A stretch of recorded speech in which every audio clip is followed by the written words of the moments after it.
Connor O'Gara from Saturday Down South. And Connor, I got to tell you, man, so it's funny. I saw you, before we did the interview with you from Media Days, I saw you, I'm like, am I on like a bro level with him where I can just say hi to him? Because we've only met on Zoom. And I was like, I kind of know him, but I don't know him. And it was good to connect with you last week. Yeah, good to see you. And, we were able to also connect you, I think, getting onto the elevator, me getting off. We exchanged some tips about the hotel fitness center, mostly hypertrophy type stuff. You were right on the money. The weight section was pretty limited, but I think we're on that level. I think it's only been a couple of weeks, but I think we're there. We're there. And he's joining us, by the way, on the BCSI Associates hotline. All right, man. So you heard the topic of the show. What do you think?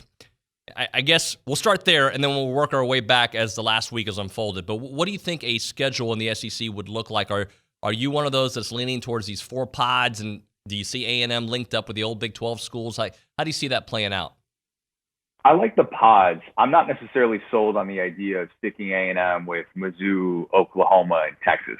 I think that there are a lot more benefits to it because it gives you the schedule flexibility that, quite frankly, isn't there right now. The SEC, you heard at SEC Media Days, Dan Mullen complain about the annual crossover matchup, and it's just uneven. And I think right now, if you decided to break it up into these 4-team pods, you would be able to get a lot more of that schedule variety that's just been lacking. Alabama and Florida shouldn't go that long, a decade without going to each other's place. Like, that's just a weird little wrinkle that has happened with expansion. And I think if you get to these pods, you're able to probably go to a 9-team conference schedule or a 9-game conference schedule rather. And that's what the SEC hasn't had to do during the 14 playoff. But if we're talking about the 12-team playoff, it's just different because there's more margin for error. You can go 9-3. It's not all about being a 1-loss team and winning your conference title. So I think that we're heading in that direction. I think that'll be that much more lucrative to be able to negotiate that new TV rights contract, which won't be for a little bit probably because the SEC just announced that one with ESPN and ABC for $3 billion this past December. So I think we are heading in that direction of pods. I hope we are. And I agree. I hope that they don't go into the 2 8-team divisions because that would probably limit the variability even more. And that's not what we want. All right, so let's forecast a little bit. Let's say it's next year. Texas and Oklahoma obviously would like to get into the SEC as soon as possible. I think 2023 makes more sense, but let's just say it is next year. Do they maybe have to do 2 divisions that are 8? Do you think they can implement the 4 pods right away? That's a fascinating question because I think they would probably go divisions first if it were 2022 and then maybe have the pods in place for 2023 if the 12-team playoff is there, and then they can go to the 9-game conference schedule. That's what I think you kind of have to do. The SEC has always been so mindful of the best path to the playoff. When the Big Ten decided in 2016, after 2016 rather, to go to the 9-game conference schedule, they wanted to make their TV package more lucrative, and they thought everybody else was going to do that. They thought the SEC was going to do it. They thought the ACC was going to do it, and then that didn't happen. And then the Big Ten cannibalized itself, and it got left out of the playoff in consecutive years because of that 9-game conference schedule when it was doing perfectly fine at 8. So you have to be mindful of this. Greg Sankey has always been mindful of this. The SEC has never gotten left out of the playoff. I don't see any scenario moving forward in which the SEC gets left out of the playoff. So whether that's 4 teams, whether that's 12 teams, of course, that's not going to happen. But I still think that probably if they were to do it in 2022, you'd probably have to do whatever gives you the best path to the playoff, which would still be those divisions, and then trying to find a way to still have the 8-game conference schedule. It wouldn't be ideal, but you would do the 7 division games and then the 1 annual crossover, although it would only be for 1 year. Can you see it happening as soon as next year, or do you still think it's down the road, 2023, 24, not 2025? Matt Hayes reported that it could happen as soon as next year. And given the strained relationship right now with the Big 12, it wouldn't be a surprise. Those parties do not look like they're getting along. They really don't. And if there's enough momentum to be able to buy those schools, Texas and Oklahoma, out of their media rights contracts with the SEC, if ESPN and ABC get on board with that as well, then I think we could definitely see that in 2022. 2023 probably makes the most sense. I agree, just because if that's what we're targeting for the college football playoff to expand to 12 teams, then you would think that the SEC would be set up so well for that. But I definitely don't think they're waiting until 2025. I mean, can you imagine a world in which this doesn't happen that long and the Big 12 is just over here like begrudgingly handing over to Oklahoma these conference championships every year? And it's just this awkward, terrible relationship when they get up on the podium to celebrate a Big 12 championship. I don't think that's going to happen. I think it happens sooner rather than later. All right, let's go back to a week ago or 6 days ago. Jimbo's on the podium. The news had just broken. Just your thoughts when the news first broke about Texas and Oklahoma coming. Had you heard whispers? Were you surprised? And then how your mindset changed throughout the week? I'd like to be one of those people that said, oh, yeah, Monday, Tuesday, the more people you talk to, you just kind of heard that this was going to be a possibility. No. When I saw this report come out from the Houston Chronicle, I had to look around and say, wait a minute, is this legit? And I think a lot of media members were like that too, because Jimbo Fisher went 20 minutes into that press conference without getting a single question about Texas and Oklahoma. And I was sitting there with my hand up waiting to ask that question. Then Mike Bianchi got there one person before me to be able to ask that question that, of course, got the great reaction from Jimbo of, I bet they would.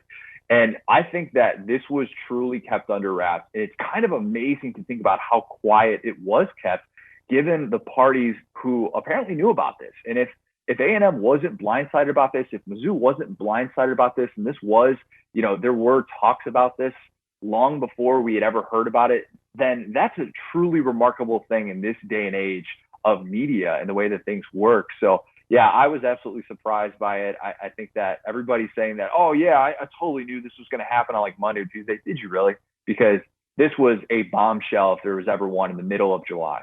But don't you think, though, had we thought about it, I think we all, let me see if I can phrase this correctly. Oklahoma and Texas joining the SEC, I don't think is surprising knowing the future that we were headed in college football, right? But I just don't think we thought the future was now. Is that fair? Yeah, I think that's a good way to put it. And I think that if we were going to be talking about expansion, we were going to wait and see maybe after the first year or two of the 12-team playoff. And then you can kind of see what's being valued and what's going to be most beneficial for your conference.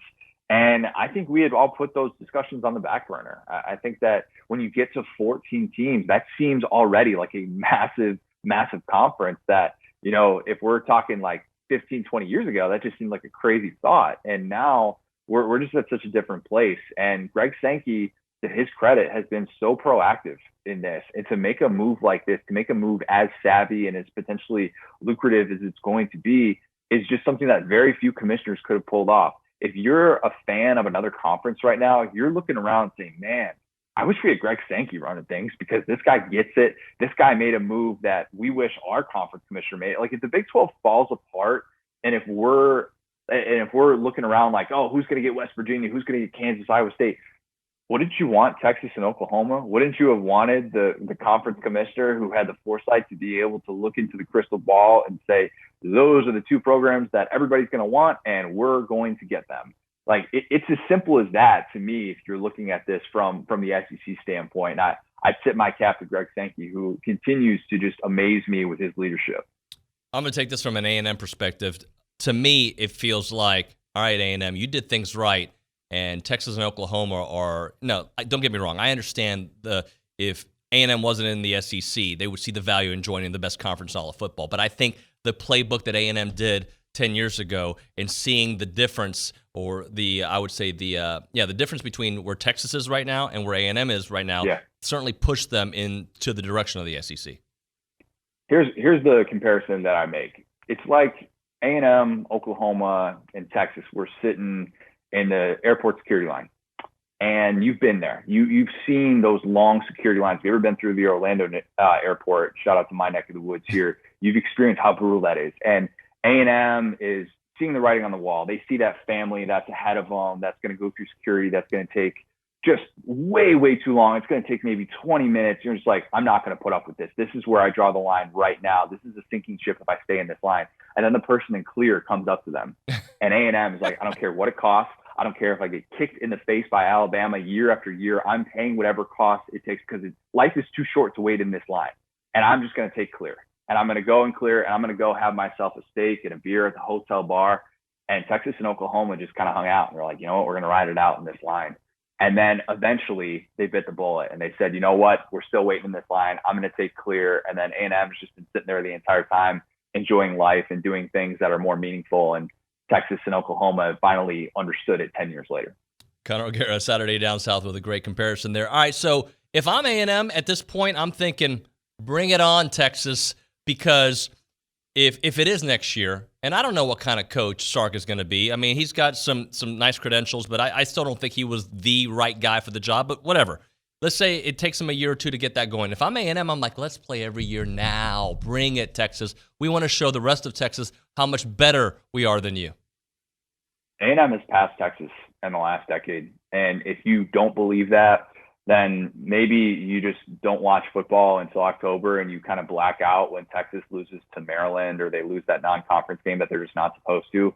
A&M has passed Texas, and we'll see what that looks like under Sark, because what Sark has done these past 2 years at Alabama is nothing short of remarkable. And he still probably doesn't get enough credit for it because it's Alabama. But I have just been blown away with what A&M has been able to build. Now, we'll see if that translates to 2021. I made the comparison, when I came on a couple of weeks ago about, is this going to be reminiscent of like a 2016 Penn State, where that was a team that just figured it out down the stretch and they looked so good, and a team that would have been really fun to see potentially in the playoff. But then, maybe they don't reach that ceiling again moving forward. And we look at this as a peak season. But Penn State still has a really high floor in non-COVID years. So would you still take that if you're A&M? I think that A&M right now should be chomping at the bit to want to play Texas. And I'll be fascinated to see just how that changes the recruiting dynamic. But I don't think it's going to change it that much. They're still going to recruit at a top 5 level. I think both programs can do that. I think there's more than enough to go around. But Jimbo has got to be feeling confident right now. And I like the bravado that he showed at SEC Media Days coming off of A&M's year that it had. Yeah, and I'll also have to remind people, winning the SEC is very hard, right? Like, and I know that goes without saying, but I mean, you could be one of the best teams in the world, yet you got to go to Ole Miss, you got to go to LSU, you host Alabama. I mean, as good as you are, it is a grind in the SEC. Texas was out here talking about being back, and A&M has had 2 seasons in the SEC that have been, I would say, significantly better than that. I think you would say that 2020 was significantly better than that. I think you would say the Manziel season was significantly better than that. And right now, Texas is in this place where, yeah, it can do some things in the Big 12, but what's it going to look like on a week in, week out basis when you're going into these places where, man, you're lucky if you're only going into a road game where they have 60,000 fans. I mean, this is the SEC where, there are just packed houses on packed houses, even the places that don't have 80,000 fans, like a South Carolina, it's Mississippi State, and you've got the cowbells to deal with. I'm not saying that Texas can't hang, because I absolutely think that they'll be able to do some things and make some noise in the SEC. And they're doing this move to elevate their ceiling. I think they've seen their ceiling for the last decade, but I just think that it's going to be a difficult transition early on, at least and especially if it happens in 2022, 2023. It's going to take some time for Texas to get on that level and to truly be back. I've read out there that certain schools have, and in the Big 12, and I'm talking Texas and Oklahoma, look, they're always going to draw really well, but the ability to have an Alabama come to Texas or to Oklahoma, the ability to have A&M to come is going to be different than Iowa State or anything the Big 12 can bring you. How much of a difference is it having SEC schools coming to your stadium? I think it is different. And I think it's different because look at that Texas LSU game a couple years ago, and look at what the presence that LSU had there. And they tried to stick them up there in the nosebleeds, and it's still, to no avail. And you see Jimmy Burrow throwing the horns down and doing that. And, LSU took that place over. And I think that it just takes on a new life. And it's going to be fun to kind of experience this if you're an SEC fan. I've seen a lot of SEC fans come out and say, I can't wait to make that road trip to Austin, to Norman, whatever it is. And if nothing else, that's going to be worth the excitement to be able to travel and see some of these venues. So they're going to get some of these big time road crowds, I think, as long as if they don't sell out their own tickets. These South Carolina fans are going to want to come in and see that. There's going to be Tennessee fans who want to come in and see this new SEC venue. So I think it's going to be really difficult, but this is kind of what you sign up for, and welcome to the big time. Last thing for you, and hear me out here. See if I can express it the way I want to. If you're Oklahoma State, if you're TCU, depending on what happens with the Big 12, if it crumbles in a year or two, or if they stick around, this is a real opportunity for you to maybe slide into a college football playoffs in a more watered-down version of the Big 12, and maybe getting a little bit more exposure and more recruits than you expected. If TCU is able to run the table in a watered-down Big 12 and somehow they get into the college football playoffs, isn't that better than being second or third to Oklahoma every year? Maybe, but how much better would the Big 12 be? So let's say the Big 12 added, I don't know, UCF and Cincinnati. If they added those two teams, how much better is the Big 12 than the AAC? The AAC in its current state? I don't know. I don't know that it's that much better. When you are a conference that has only cranked out one conference champion for the last however many years, what are we talking, like 7 years at this point? I mean, it's absurd. Like, there is no doubt about it that Oklahoma is the cream of the crop and that Texas is the biggest draw in that conference. And I don't know that TCU is all of a sudden going to have this clear path to the playoff where now everything is sitting pretty. It's so hard to forecast the future of the Big 12. Are they going to merge with the Pac-12? Is that a possibility? Could they all of a sudden, try and create a super conference of their own? I don't know how super it would really be when we're talking about, two conferences that have a combined one playoff win. I mean, that doesn't really suggest that they're about to compete with what the SEC is building. So I don't know that it really changes their path that much. And I still think that we're it could just look like what the Pac-12 has looked like, where they just can't find that one loss conference champ. And it just always seems to escape them, and they just don't have that elite program. Good stuff as always, my man. I appreciate you making some time for us. How can people find you? I'm on Twitter. I'm back on Twitter. We're at CJ O'Gara on Twitter. It took 3 months after getting hacked, but follow me on there, SaturdayDownSouth.com. We've got a lot of great, not just SEC coverage, but just college sports coverage in general right now. There's just so much to talk about. Good time to be a college sports fan. It is a great time, and your story scared me of getting hacked like that, so I'm glad you're back on Twitter, and let's do it again real soon, my friend. Absolutely. Appreciate it.